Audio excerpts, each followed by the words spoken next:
When discussing cultural communication in nursing, there are many aspects to consider. Some people in healthcare believe that culture is the same as skin color or ethnicity, but this can very easily lead to unsafe nursing practices. Culture really shapes an individual's experiences, their perceptions, the way that they relate to others around them.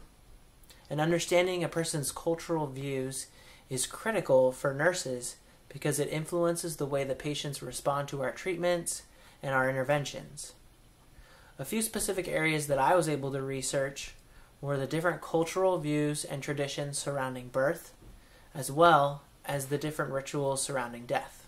First, dealing with childbirth, some Vietnamese and Chinese cultures follow the tradition of drying the placenta and then using it in recipes to increase vitality and energy.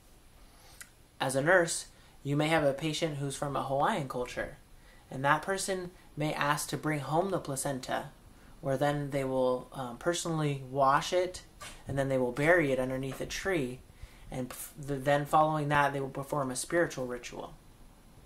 Some in the Latino culture believe in the tradition of coining, where they place a coin over the umbilical stump of the child, hoping that this will prevent them from having an outy belly button. There are also many strongly held traditions and beliefs surrounding death and the dying process.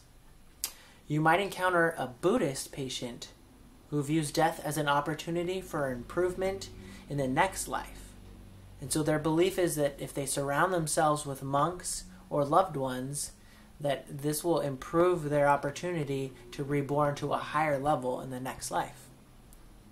When a Hindu dies, the body must be bathed by the family, massaged in oils, and then cremated before the next sunrise to facilitate the transition of the soul to the next world.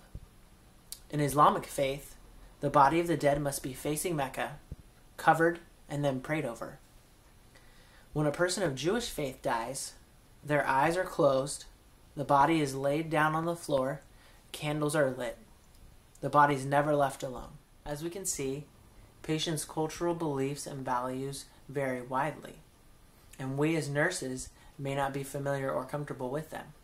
So some important things to remember are to show respect in every situation, to never rush to judgment, and to listen actively and carefully when patients share their own beliefs and cultures with us.